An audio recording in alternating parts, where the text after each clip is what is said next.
This video is brought to you by Everspace 2, which just released on the Nintendo Switch 2 for the very first time. Stick around to the end to find out more.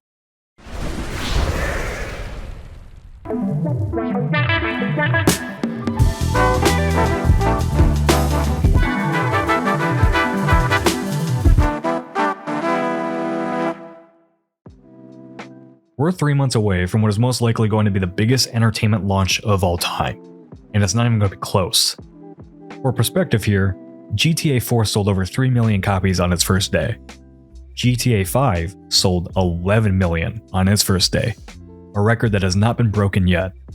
Lifetime sales of GTA 4 are around 25 million copies, and GTA 5 has sold an estimated 225 million copies. I mean, at that point, you can't even use the historical data to make any estimation of what this game is going to do on launch day. It's going to break every record in the book though, that's for sure. So yeah, if you had any plans to use the internet the day GTA 6 comes out, you might want to rethink that, as I imagine every storefront that the game is available on will be experiencing traffic that they really don't have any way to prepare for. Marty already did a video about how every game is scared to even release anywhere near GTA 6, so I don't need to retread on that point. Though, if any game can compete with it, it's definitely Godzilla Destroy All Monsters Melee Remastered. People are flocking to pre-order the most expensive version of GTA 6, the $100 Premium Edition, outpacing the pre-orders of the standard $80 edition according to Strauss Zelnick, the CEO of Rockstar's parent publisher Take-Two Interactive. We've talked about game budgets a lot on Unpacked, and for another mind-boggling stat, it's rumored that GTA 6 has cost around $1 billion to make. And it's going to make that back in pre-orders alone, most likely. And this is all before you've even heard a peep about the next iteration of GTA Online, which has made an extraordinary amount of money. I won't cite the specific data here because it's from leaked documents and I don't exactly need Rockstar at my door today.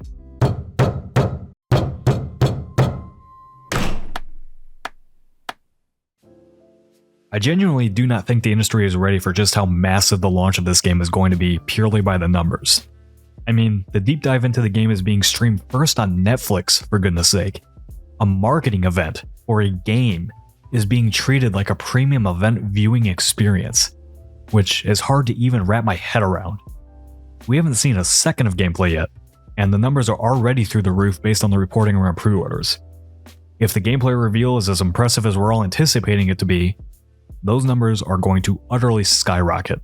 It's important to note that the showcase will only be on Netflix for the first 6 hours before rolling out to other platforms as well. One has to wonder if it's a strategic play just to make sure audiences are spread around enough to not crash the places it's being hosted on. But it's probably more likely Netflix showed up with a bag of cash at Rockstar's doors. The internet isn't going to be happy about something like this, but the rest of the world really just won't care. This is something that only Rockstar can get away with. Just like pricing their game at $80, locking in-game stores and other in-game items behind the $100 Ultimate Edition, and of course, not really caring about physical editions of the game because I'd bet my life on the vast majority of those 225 million copies of GTA 5 being digital.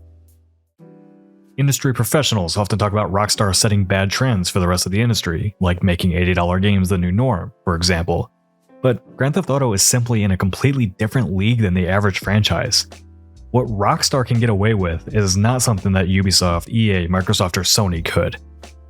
We already have proof of this, as Xbox did attempt to sell The Outer Worlds 2 and Avowed at an $80 price point, which was flatly rejected by consumers before the games even went on sale.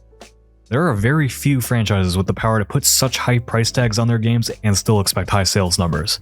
Nintendo did in fact get away with it once on Mario Kart World, but hasn't attempted to price any of their other games similarly since. We'll see if that holds true for the next mainline Legend of Zelda title. I'd imagine Xbox will be taking a similar approach to the next Elder Scrolls, considering Skyrim's lifetime sales of 65 million plus. Since this is YouTube, I should make clear I'm not condoning or championing these tactics, but when the demand for certain franchises is that high, well, you get a bit more leeway to do what you want. From an industry analyst perspective, I'm just excited to see the impact this game has. We've had big game launches before, but GTA 6 is poised to break every record on the book. With how many games are released every year now, we don't often get big cultural touchstone moments in the industry these days. The last arguably being the launch of Elden Ring back in 2022. I'm sure the development of a game this massive hasn't come without its challenges, bad business practices, and a host of other contentious issues that will be addressed in the years to come. But at least for now, it's exciting to be looking forward to a big moment in the history of video games again. Not only from a business perspective, but also a technological one too, as Rockstar doesn't tend to disappoint. They're in a league of their own, and I'm excited to see what kind of game all that GTA and Red Dead Redemption 2 money has gone into producing for us.